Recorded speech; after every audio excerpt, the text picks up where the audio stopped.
Hello students, welcome to my channel economics in easy way. फिर से मैं आ गई हूँ आप लोगों के साथ में विदेशी विनिमय दर को लेकर। इससे पहले जो मैंने आप लोगों को वीडियो दिया था वो था पार्ट 1, जिसमें हमने विदेशी विनिमय दर के प्रकार पढ़े थे। आज हम इस टॉपिक को आगे बढ़ाते हैं और इस टॉपिक में और नई चीज़ों को पढ़ते हैं। चलिए शुरू करते हैं। सबसे पहले आज की क्लास में हम पढ़ेंगे कि विदेशी मुद्रा की मांग। विदेशी मुद्रा की हम मांग कब कब करते हैं, क्या होती है विदेशी मुद्रा की मांग। उन लोगों से आती है जो विदेश में भुगतान करने के लिए इसकी आवश्यकता होती है। यानी कि यदि हमें कुछ भी खरीदना है, कुछ भी विदेशों से मंगवाना है, तो हम क्या करते हैं, विदेशी मुद्रा की मांग करते हैं। जैसे कि कुछ एग्जांपल्स मैं बताऊं तो वस्तुओं का आयात।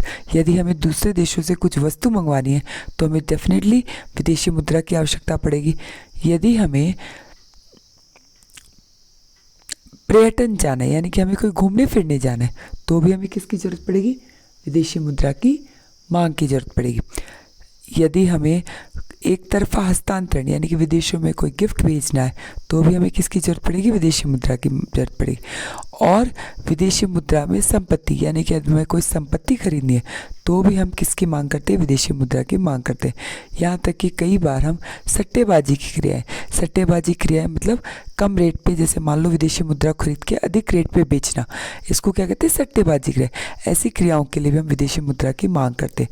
यानी कि विदेशी मुद्रा की मांग का अर्थ है कि बाहर से कुछ चीज़ें मंगवाने के लिए जो हम विदेशी मुद्रा की मांग कर रहे हैं उसे कहते हैं कि हमें कोई वस्तुओं लेनी है विदेशों से, तो डेफिनेटली उसका भुगतान करना पड़ेगा। भुगतान करने के लिए हमें क्या चाहिए, विदेशी मुद्रा। जैसे कि इसका कर्व कैसा बनेगा, ये हमारा एक्स एक्सिस जो कर्व होगा वो हमारा कैसा होगा, डाउनवर्ड स्लोपिंग। क्योंकि रेट, जब एक्सचेंज रेट बढ़ता है तो विदेशी मुद्रा की जो मांग है वो कम हो जाती है। जैसे मैंने कहा विदेशी मुद्रा की मांग इतनी है तो विदेशी मुद्रा की मांग उसके बाद में कम होने पे विदेशी मुद्रा की मांग जो है वो बढ़ जाती है। यानी कि अगर विदेशी विनिमय दर कम हो जाएगा तो विदेशी मुद्रा की मांग बढ़ जाएगी। दूसरा इसका है विदेशी मुद्रा की आपूर्ति। यानी कि आपूर्ति कब करते हैं, विदेशी मुद्रा की आपूर्ति उन लोगों से होती है जो इसे प्राप्त करते हैं। यानी कि हम लोग, विदेशी मुद्रा की पूर्ति कौन करेगा, हम लोग करेंगे, हम लोग बाहर भेजेंगे। ठीक है, जैसे कि मान लो हमने क्या किया, एक्सपोर्ट किया, निर्यात किए, तो हमें क्या मिलेगी, विदेशी मुद्रा की पूर्ति मिलेगी, हमें विदेशी मुद्रा मिलेगी, यानी कि उसकी पूर्ति हुई।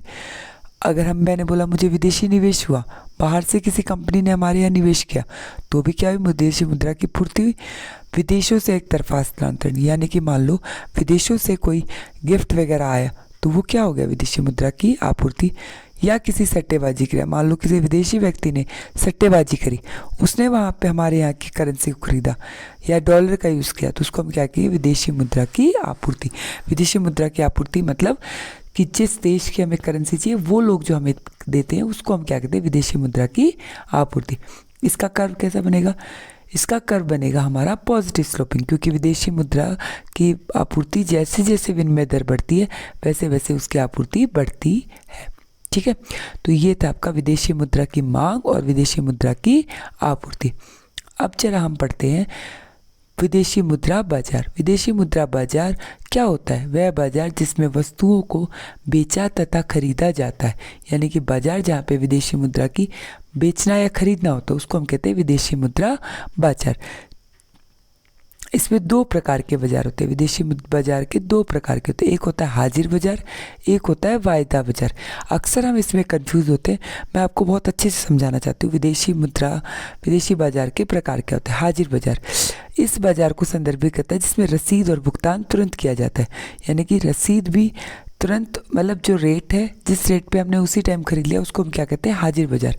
वायदा बाजार उस बाजार को संदर्भित करता है जिसमें विदेशी मुद्रा की बिक्री और खरीद भुगतान आज की सहमति वाली दर पर निश्चित तिथि पर किया जाता है। यानी कि आज की सहमति दर पर उसको भविष्य में जब उसका भुगतान किया जाता है उसको हम क्या कहते हैं, वायदा बाजार। जैसे कि आपको मैं एग्जाम्पल समझाऊँ, हाजिर बाजार का उदाहरण देती हूँ। सपोज कीजिए आप एक ट्रैवलर हैं और आप कहाँ जा रहे हैं, यूएस से घूमने जा रहे हैं। ठीक है, तो उसके लिए आपको क्या चाहिएगा, आपको सबसे पहले एक्सचेंज करने का रुपीज़ को डॉलर्स में, आपको डॉलर्स में एक्सचेंज करना पड़ेगा क्योंकि आपको वहाँ पे जो भी पेमेंट करनी है वो डॉलर में करनी। तो आप गए local currency service in India और वहाँ से आपने 1 लाख रुपए डॉलर में एक्सचेंज कर लिए। वो जो रेट था वो ऑन द स्पॉट हुआ, यानी कि आज के जिस रेट पर उसको एक्सचेंज ट्रांजेक्शन हुआ उसको हम लोग कहेंगे आपका हाजिर बाजार। जैसे कि और फिर हमने उसको क्या कर दिया, स्पेंड कर दिया उसी टाइम पे, हमारे ट्रैवलिंग पे, होटल्स पे, उस पे जो खर्चा कर दिया। तो यानी कि ऑन द स्पॉट जब हमने खर्चा किया, जिस ऑन द स्पॉट जिस रेट पे हमने खरीदा उसको हम क्या कहते हैं, हाजिर बाजार। दूसरा होता है हमारा वायदा बाजार। वायदा बाजार जैसे कि मैंने कहा एक कंपनी है जो ABC इलेक्ट्रॉनिक बेस्ड कंपनी है, उसने कुछ इलेक्ट्रॉनिक कंपोनेंट खरीदने USA से 3 महीने बाद में, तो डेफिनेटली जो उसके प्राइस होंगे वो किस में होंगे, डॉलर में। अब उसको एक चीज़ की चिंता है कि आज का जो एक्सचेंज रेट है वो तो ठीक है, लेकिन ये एक्सचेंज रेट 3 महीने बाद में बदल सकता है और इससे मेरी कॉस्ट इफ़ेक्ट हो सकती है।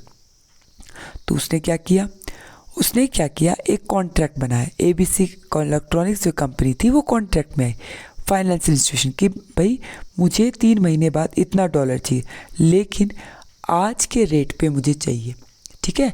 ये उसने क्या कर लिया, एक कॉन्ट्रैक्ट बना लिया। तो ऐसे मार्केट को हम क्या कहते हैं, फॉरवर्ड मार्केट। ऐसे मार्केट को हम क्या कहते हैं, फॉरवर्ड मार्केट। तो आई होप दोनों का आपको मतलब क्लियर हो गया होगा। हाजिर बाजार में क्या होता है, जिसमें हम लोग ऑन द स्पॉट जो रेट आज चल रहा है उसी रेट पे जब हम फॉरेन करेंसी खरीदते हैं उसको हम कहते हैं हाजिर बाजार। और वायदा बाजार क्या होता है, जो रेट आज का डिसाइड कर लेते हैं लेकिन उसको खरीदते हम लोग कब है, फ्यूचर में, तो उसको हम क्या कहते हैं, वायदा बाजार। ये थे बाजार के प्रकार। अब आता है विदेशी मुद्रा बाजार के कार्य क्या होते हैं। सबसे पहला स्थानांतरण कार्य, यह विभिन्न देशों में क्रय शक्ति का धारण करता है, यानी कि जैसे जैसे रेट आज $1 = 80 रुपीज़, तो इससे क्या हो रही है, हमारी परचेजिंग पावर दूसरी जगह शिफ्ट हो रही है, तो क्रय शक्ति का हस्तांतरण करता है। साख कार्य विदेशी व्यापार के लिए ऋण भी प्रदान करता है, जो विदेशी बाजार है वहीं से हमें क्या मिल जाते हैं, ऋण मिल सकते हैं। तीसरा सबसे important hedging function. Hedging function मतलब जैसे कि अभी हमने वायदा बाजार किया कि रिस्क से बचने के लिए, कि आगे आने वाले टाइम में बढ़ने वाले के लिए, तो हम क्या कर लेते हैं, हेजिंग कर लेते हैं, बचाव। हेजिंग से क्या होता है कि जो विनिमय दर में परिवर्तन होगा उससे नुकसान से बच जाएंगे, यानी कि पहले ही रेट को डिसाइड कर लो, उसको क्या कहते हैं, हेजिंग। तो ये थे विदेशी मुद्रा बाजार के कार्य। आई होप आपको समझ में आए होंगे।